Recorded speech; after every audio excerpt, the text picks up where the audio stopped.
करते हैं कि ये मन बड़ा चंचल है, मन बड़ा पापी है, मन तो टिकता नहीं है, ये भगवान में लगता नहीं है, ये तो बड़ा तेज दौड़ता है। इसलिए इसको उपमा दी जाती है, ये तो घोड़े की तरह दौड़ता है या तो हवा से भी तेज दौड़ता है। मन लगता नहीं है भगवान में, टिकता नहीं है भगवान में। हम सभी बैठ जाते, बड़ी सारी विधियां अपनाते हैं भगवान को याद करने की। सबसे पहले अपने सामने एक मूर्ति रखते हैं, फिर धूप दीप जलाते हैं, फिर कोई ना कोई माला पकड़ करके मंत्र उच्चारण करते हैं, कोई आरती गाते हैं, भजन गाते हैं। और ये सब कुछ करते हुए भी फिर भी कहते हैं मन लगता नहीं है, मन टिकता नहीं है। पर मन में ये विचार कभी आता है कि ये क्यों नहीं लगता है भगवान में, जबकि इतनी सारी विधियां अपना दी और उसके बाद भी कहा मन लगता नहीं, टिकता नहीं। उसके पीछे कारण क्या है? तो कई सारे कारण हो सकते हैं भगवान में मन ना लगने के। हम कहते हैं टिकता नहीं है। क्यों नहीं टिकता मन भगवान में? क्योंकि ये पहले से पता नहीं कहां कहां टिका पड़ा है, बहुत जगह टिका हुआ है। इसलिए जो पहले से टिका पड़ा है या लगा पड़ा है, अब हम उस लगे हुए मन को इधर लगाना चाह रहे हैं। इसलिए दुनिया में एक गीत गाते हैं, इस मन के टुकड़े हजार हुए, कोई यहां गिरा कोई वहां गिरा। ये पहले से पता नहीं कितने टुकड़ों में बट करके कितने लोगों में लगा पड़ा है। अब उस लगे हुए को लगाने का पुरुषार्थ चल रहा है। अब लगाना कहां है ये भी पता नहीं है। कौन है परमात्मा, किसमें अटैच करे इसको, तभी वो लगता नहीं है, क्योंकि ठिकाने का पता नहीं है। इसके साथ साथ हम देखते हैं कि जिस पिता परमात्मा में मन को लगाना चाह रहे हैं, जब वो पहले से ही लगा है तो कैसे लगेगा? आजकल के जमाने में हम सभी मोबाइल फोन तो जरूर रखते हैं। सबके पास फोन है? हाथ उठाओ जिनके पास है। सबके पास है। अब जब मोबाइल पे आपके कोई कॉल आती है, फोन आता है, हुआ है पति से लगा है, बेटे से लगा है, वो फोन पहले लगा हुआ है। अब इधर बीच में एक और का आना शुरू हो जाता है। अब जब वो पहले से कहीं लगा पड़ा है, तब दूसरे के साइड फोन लगा सकते हैं क्या हम? नहीं। और जिसका आ रहा है उसका सुन सकते हैं क्या? कब तक नहीं सुन सकते? जब तक पहले वाले को या तो आप होल्ड पे ना डालो या कट ना करो, तब तक आप जिससे लगाना चाह रहे हैं वहां नहीं लगा सकते। यही सेम प्रोसेस परमात्मा को याद करने की है। परमात्मा को हम याद करना चाहते हैं, पर हमारे जो कनेक्शन है ना, वो दुनिया के अंदर पता नहीं किस किस से जुड़े होते हैं। इसलिए जब मंदिर में पूजा रूम में आरती करने भी बैठ जाते हैं ना, ज्योत धूप दीप हमारे सामने होता है और ये मन और बुद्धि पता नहीं ये कहां कहां घूम रहे होते हैं। इसलिए वो मन उधर को टिकता नहीं है, लगता नहीं है। आजकल मोबाइल में 2-2 सिम रखते, कोई में 3 भी होंगे। तो 2 सिम होने से आप एक ही टाइम में 2 जगह बात कर सकते हैं? नहीं, बात एक टाइम में एक ही जगह चलेगी। ठीक इसी तरह हम सभी के कनेक्शन जो दुनियादारी में, रिश्तेदारी में, मित्र संबंधियों में, परिवारों में, ये जो बुद्धि के तार लगे पड़े हैं, इनको उतने समय के लिए, केवल मोबाइल कनेक्शन उतने टाइम के लिए दूसरे से कट करना है जितना टाइम आपने दूसरी जगह बात करनी है। सारा टाइम के लिए नहीं कट करना है। इसी तरह से परमात्मा से कनेक्शन जोड़ना है, उसको याद करना है, तो एक थोड़ा सा समय है जिसमें आपको परमात्मा को याद करना है। बस उतने से टाइम के लिए आपने बाकियों से अपना मोबाइल का कनेक्शन क्या करना है, इधर से होल्ड करना है और उधर को जोड़ना है। मुश्किल काम है क्या?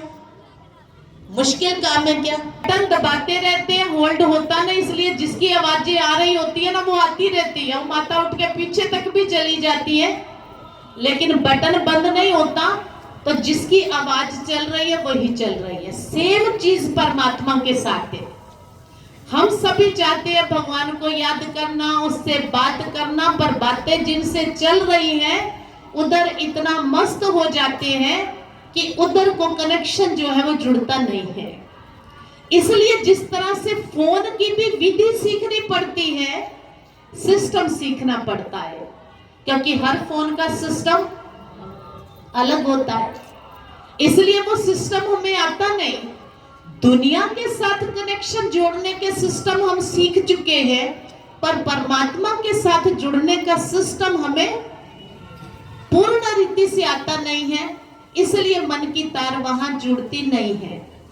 आज हम देखते हैं इस दुनिया के अंदर जिनसे कनेक्शन जुड़े हुए हैं, बाल बच्चे, परिवार। अब भगवान के लिए हम देखो मेडिटेशन सीखते हैं, विधि सीखते हैं, और उसके लिए कितना कुछ अपनाते हैं। धूप दीप आरती पूजा ये विधि है ना कि भगवान याद आ जाए, किसी तरीके मंत्र से ही आ जाए, आरती से ही आ जाए, पूजा से ही आ जाए, अगरबत्ती जगाने से ही आ जाए, उसके आगे समाधि लगा के बैठने से ही आ जाए। पर कभी आपने ये सोचा कि आपने अपने पति को याद करने के लिए किसी से नहीं पूछा, भाई मुझे बताओ अभी मेरी शादी हो गई है और उस पति को कैसे याद करना होता है, कितने घंटे समाधि लगानी होती है, कितनी देर बैठना होता है। बच्चा है, बच्चे को याद करने के लिए कोई विधि विधान होता है, कैसे अपने बच्चे को याद करना है। माँ बाप को कैसे याद करना है, किस विधि से याद करना है, कितनी आरतियां गानी है, कितनी माला जपनी है, कितने मंत्र रटने, नहीं। पर वो भी याद कब आते हैं, जब सबसे पहले आपको अपने माता पिता, अपने पति, अपने बच्चे का परिचय मिलता है। जब तक आपको अपने पति की पहचान ना मिले, पति 20-22 साल की एज में उसी शहर में घूम रहा होता है जहां पहले था, जब तक आपकी सगाई या शादी नहीं हुई है तो आप उस पति को याद नहीं करते। हो सकता है किसी रिश्तेदारी में वो भी मिलता हो, आप भी अनेक बार मिले हो, तब आप उसको जानते हो, नाम उसी से जानते थे पर रिश्ते किसी और से जानते थे, तब उसको आप उस रीति याद नहीं कर सकते थे। पर जब सगाई हो गई, शादी हो गई, पता चल गया, यहाँ बुद्धि में बैठ गया ये मेरा पति है, उसके बाद आपको याद करने की कोई मुश्किल नहीं, क्योंकि परिचय मिल गया, पहचान हो गई है। इसी तरह माता पिता हैं, पर माता पिता आपके जन्म होते ही आपके थे, पर घर के अंदर जो मेंबर थे ना, उन्होंने याद कराया ये मम्मी है, ये पापा है। नहीं तो कई बार आप देखो बच्चे ज्वाइंट परिवार में रहते हैं, ज्वाइंट फैमिली में रहते हैं, तो कभी कभी उनको कोई बताता नहीं तेरी मम्मी ये है और ये तेरी चाची है, तो जैसे बाकी के बच्चे जो भी बोलते हैं वो भी वही बोलता रहता है। पर जब आप उसको पहचान देते हैं, ये माँ है, ये चाची है, ये ताई है, ये पापा है, तो तब वो बच्चा पहचान से उस माता पिता को याद करता है। इसके साथ साथ एक चीज और होती है, रिश्ते हम सभी के हैं, और रिश्ते भी जब तक अंदर से स्वीकार नहीं होते तब तक उनके साथ हमारी बुद्धि नहीं जुड़ती है। किसी की शादी 2 लोगों की करा दो, तुम धक्के से करा दो, और उनकी बुद्धि की सेटिंग ना हो एक दूसरे से, वो स्वीकार ही ना करे, आप करा लो उनको याद, तुम पति पत्नी हो, वो कहते तलाक लेना मैंने, तो कैसे कराओगे? क्योंकि जाना ही नहीं है, मानना ही नहीं है, पहचाना ही नहीं है, तो कोई मतलब ही बनता नहीं है। इसी तरह से हम सभी रोज गाते हैं तमेव माताश्च पिता तमेव, गाया रोज है तुम मात पिता हम बालक तेरे, और तुम्हारी कृपा सुख गनेरे। फिर कहते हैं क्या करे मन लगता नहीं है। तो इसका मतलब क्या है, हमने उस पिता परमात्मा को जानना नहीं है, माना नहीं है, पहचाना नहीं है। दुनिया में लोग कहते हैं हम भी भगवान को मानते हैं जी, ऐसी बात नहीं है, हम भी मानते हैं। पर हम कहते हैं मानते कैसे, क्योंकि जब तक आप जानते नहीं हैं तब तक मानना होता ही नहीं है। आप देखो दो बुढ़ियाएं यहाँ खड़ी गली में बात कर रही हो और यहाँ पे मोदी के आने का प्रोग्राम हो और उनको पता ही नहीं कौन मोदी किसका मोदी, और लोग उनको कहते हैं अभी अभी वो निकलेगा, कहती कौन, कहते मोदी जी, कहती फिर हम क्या करें, क्योंकि हम जानते ही नहीं। अब जो जानते हैं हम उस सवेर से लाइन लगा के गुलदस्ते पकड़ के खड़े सूख रहे हैं धूप में, क्योंकि वो जानते हैं तभी वो मानते हैं उसका। पर सबसे पहले उसको जानना, उसका नाम क्या है, उसका रूप क्या है, उसका रहने का स्थान कहाँ है, वो करता क्या है, वो हमारा लगता क्या है। इसलिए रिश्ते की पहचान, और जब भगवान के साथ रिश्ते का पता हमें चल जाता है तब उसको याद करना नहीं पड़ता है, तब उसकी याद मन में उसी तरह बन जाती है जैसे पति पत्नी बाल बच्चों की याद सहज बन जाती है। जैसे उनको रिश्तों को याद करने के लिए कोई मंत्र नहीं रटने पड़ते, ठीक इसी तरह से जब दिल से हम स्वीकार कर लेंगे कि हम भगवान के हैं और भगवान हमारा है, तब हमारी याद सहज हो जाएगी। भाई जी सुना रहे थे याद हम करते हैं या याद किसी की आती है, मैं इसको सुनाती होती हूँ। एक याद हम करते हैं, एक याद आती है, एक याद सताती है और एक याद रुलाती है। याद करते किनको हैं, जिनको हम जानते होते हैं। ये 600-800 करोड़ जनता है, इतनी पॉपुलेशन है। आप में से कौन कौन है जो सारे विश्व की आबादी को याद करता है? कोई करता है? कोई भी नहीं करता है। हम कितने लोगों को याद करते हैं? कितने लोगों को याद करते हैं? जो हमारे जानकार होते हैं, पर जानकारों को रोज थोड़ी याद करते हैं। जब जब समय होता है, मतलब होता है, कोई काम होता है, तो उस काम के अनुसार हम उनको याद करते हैं। ठीक है। कुछ हैं जो आपके संबंधी होते हैं और संबंधी में भी नजदीकी संबंधी होते हैं, उनको आप रोज याद करते हैं। कितने संबंधी हैं जिनको आप रोज याद करते हैं? बस 5-4 रिश्ते हैं जिनको हम सारा दिन याद करते हैं। एक है माता पिता और उसके बच्चे। हम माँ बाप हैं, हमारे बच्चे हैं, उनको हम याद करते हैं। और बच्चे क्या करते हैं? अपने माँ बाप को याद करते हैं। माँ जरा सी आंखों से दूर हो जाए, बच्चा क्या करता है? ढूंढता है। और छोटा सा है ना, तो माँ इधर जा रही है तो गर्दन मोड़ेगा, परेड़ने लग गया तो उसके पीछे पीछे चलेगा, चलने लग गया तो उसकी पल्लू ही छोड़ेगा नहीं। पर थोड़ा सा जब बड़ा हो जाता है तो उसका संबंध जो है ना माँ से थोड़ा सा बदल करके दोस्तों में चला जाता है और खेल में चला जाता है। जैसे ही उसका ध्यान खेल में जाता है तो माँ वही है, पर बच्चा ना गली के बच्चों के साथ खेलना शुरू होता है। और जैसे ही गली के बच्चों के साथ खेलता है तो माँ उसको बुलाती है, अरे भाई अंधेरा हो गया, आजा बेटे। और बेटा क्या कहता है? 2 मिनट, 5 मिनट, थोड़ी सी देर, बस एक बारी और लगा लो। अब उसका ध्यान कहाँ गया? खेल में, दोस्तों में, अपने आप चला गया, वहां इंटरेस्ट आ रहा है। और आगे बढ़ता है, स्कूल जाता है, ध्यान उधर चला जाता है, पढ़ाई में, टीचर में। घर आता है स्कूल की बात करेगा, पढ़ाई की बात करेगा, मुझे कौन सी कॉपी चाहिए, क्या नहीं चाहिए, बार बार बुद्धि वही जा रही। माँ उसको डांट लगाती है, चुप कर, तेरा स्कूल यहाँ ना लेके आएगा।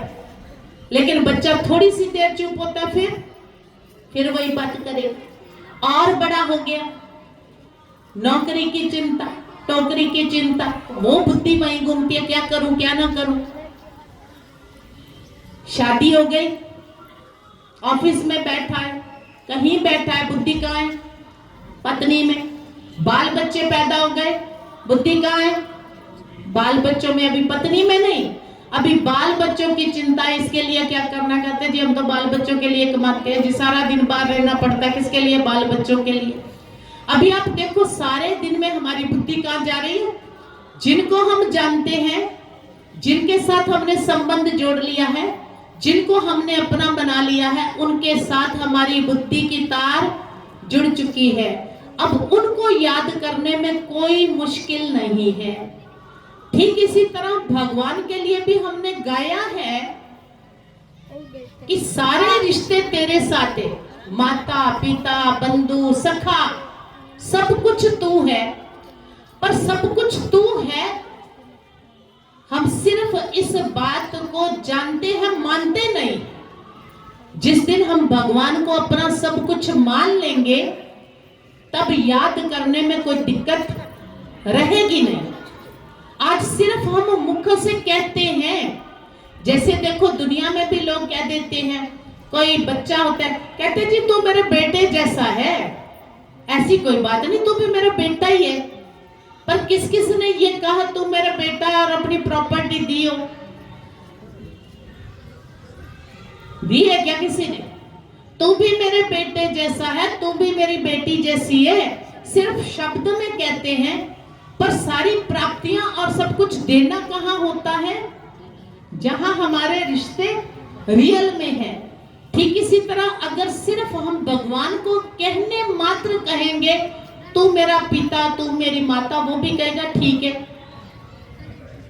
एक बात मेरे को याद आती है, जैसे अगर हम भगवान को सिर्फ शब्दों शब्दों में गा गा करके खुश करते रहेंगे, तो वो भी हमको ऐसे ही खुश करता रहेगा। कहते एक बार एक राजा के दरबार में एक ब्राह्मण गया कथा सुनाने के लिए। तो बहुत अच्छा कथावाचक था, बहुत सुंदर कथा सुना रहा था। और जैसे जैसे कथा सुना रहा था, तो राजा सुन सुन के गदगद हो रहा था, आनंदित, बहुत आनंदित। और वो कहता, अरे क्या बात है, बस आज तो तूने कमाल कर दी।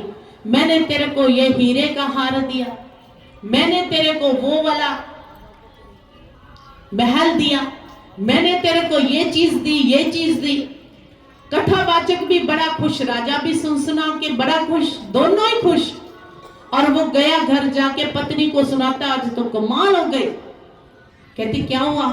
कहते राजा ने इतना कुछ दे दिया, अभी लाया तो कुछ भी नहीं, आया तो खाली आते। अभी उसने सोचा कि राजा है तो पीछे से उनको भेजता होगा, जो उसके सेवक सुवक के सजा के थाल लेके आएंगे, जो हीरे मोती गहने राजा ने बोले मैंने तेरे को ये दिया, मैंने तेरे को ये दिया, कमाल कर दिया। हर कथा में वाहवाही की। हुआ क्या? 2 दिन बीत गए, 3 दिन बीत गए। वो पंडितानी कहती जा पता करके आ, कुछ भी तो आया नहीं। तो कह रहा था राजा ने इतना कुछ दिया, इतना कुछ दिया।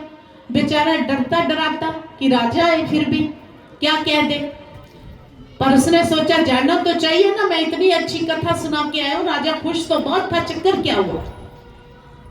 वो गया, उसने राजा को कहा, नमस्कार किया और कहा जी राजन, उस दिन आपने मुझे बहुत कुछ देने के लिए कहा था, हीरा मोती खेत खलियान ये वो, पर मेरे पास तो कुछ भी नहीं पहुंचा।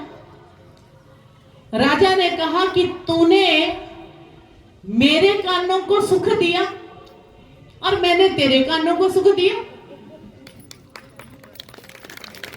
तूने सुंदर सुंदर शब्द सुनाए, मैंने वाह वाह किया, और मैंने भी तेरे को वाह वाह में शब्दों में ये दिया कर दिया। तो दुनिया में भगवान के साथ भी कभी कभी ऐसा ही करते हैं, वाह भगवान तू बहुत अच्छा है, तू ऐसा है, तू ऐसा है, तू ऐसा है। भगवान भी कहता है ठीक है तुम भी बड़े अच्छे हो, पर जब तक तुम अपना रिश्ता भगवान के साथ नहीं जोड़ोगे तो वो तुमको अपना बच्चा कैसे स्वीकार करेगा। इसलिए पहले हमको उसका बच्चा बनना है। भगवान कहता है तुम एक कदम उठाओ, मैं 1000 कदम से तुम्हारी मदद करने के लिए तैयार हूं। तो पहला कदम हिम्मत का है, और वो हिम्मत का कदम हमको रखना है। और आप तो सारे हिम्मत का कदम रख करके ही तो यहाँ पहुंचे हो ना। तो जब हिम्मत का ये कदम रखा है तभी तो आपने इतने सारे भगवान के ज्ञान रत्नों से अपने आप को भरपूर किया है। और धीरे धीरे जब उससे कनेक्शन जुड़ता जाएगा तो आप अपने आप को परमात्मा की शक्तियों से भी जरूर भरपूर करेंगे। क्योंकि जब हम सूर्य के लिए बाहर निकलते हैं तो उसके प्रकाश को फिर हमें मांगना नहीं पड़ता कि सूर्य देवता थोड़ी रोशनी दे दो, थोड़ी गर्मी दे दो, थोड़ा ऐसा कर दो, रोशनी प्रकाश दे दो। बस सिर्फ आप आ गए हैं, उसके बाद काम सूर्य का है।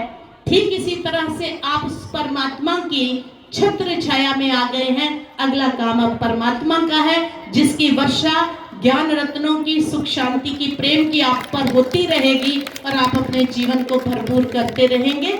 इन्हीं शब्दों के साथ ओम शांति।